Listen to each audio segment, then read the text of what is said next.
Kuvendi i Shqipërisë u kthye në arenë përleshjesh mes deputetëve të Partisë Demokratike dhe Gardisëve.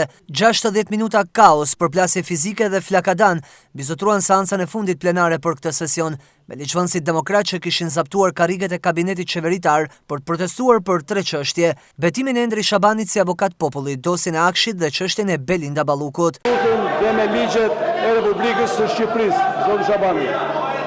Betohen. Suksese dhe punë të mbarë. Fillojmë me çështje sipas rendit fikës. Në të tilla kushte, kryeji i grupit parlamentar socialist Auland Balla propozoi që të shmangeshin diskutimet dhe projekt ligje të hidheshin në votim. Kështu vetëm me votat e Partisë Socialiste, të 15 projekt ligjet kaluan dhe më pas seanca u mbyll. Në vlerësim të kësaj pamje të paralajmëruar me shpresën se do të motivohen mbështetësit e Partisë Demokratike për të shkuar nga 300 në 400 protestues në protestën e paralajmëruar të ditës hënë,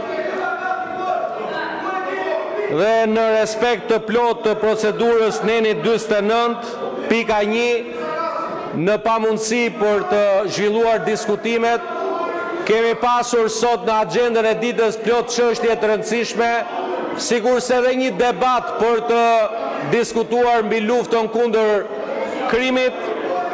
Duket që opozita nuk do ta zhvillojmë seancën. Ju lutem hidhni në votim propozimin tim për të kaluar menjëherë në votim.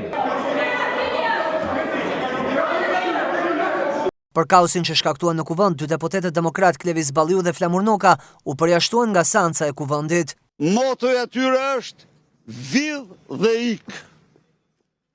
Ergys Agasi është njeriu më intim i Edi Ramës.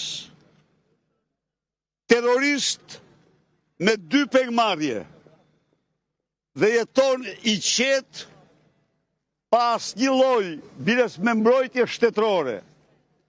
Lubi Balluku nuk vjen në parlament, ndonse duhet të informoj shqiptar se një pazar i pist është bërë.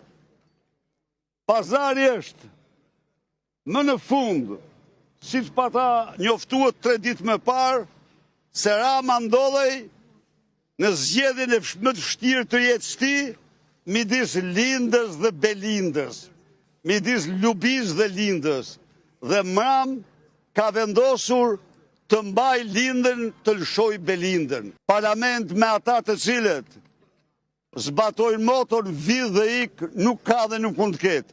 Ligji dhe vetëm ligji duhet të mizotrojë. Kuvendi i Shqipërisë e ka qartazi përcaktuar gjithë procedurën që do ndjeki, me gjithë klithmat, ulërimat e Gazmend Bardhit. Kuvendi i Shqipërisë, siç e përcakton procedura, nesër fillon procedura. Ne procedurën nuk dim vetimin politik zoti Balla, po vendimin politik zoti Balla. E para është që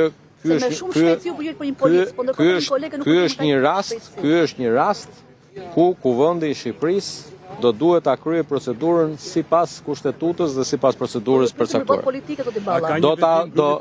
Do i kemi komunikimin dhe për këtë çështje pasi të fillojmë procedurën.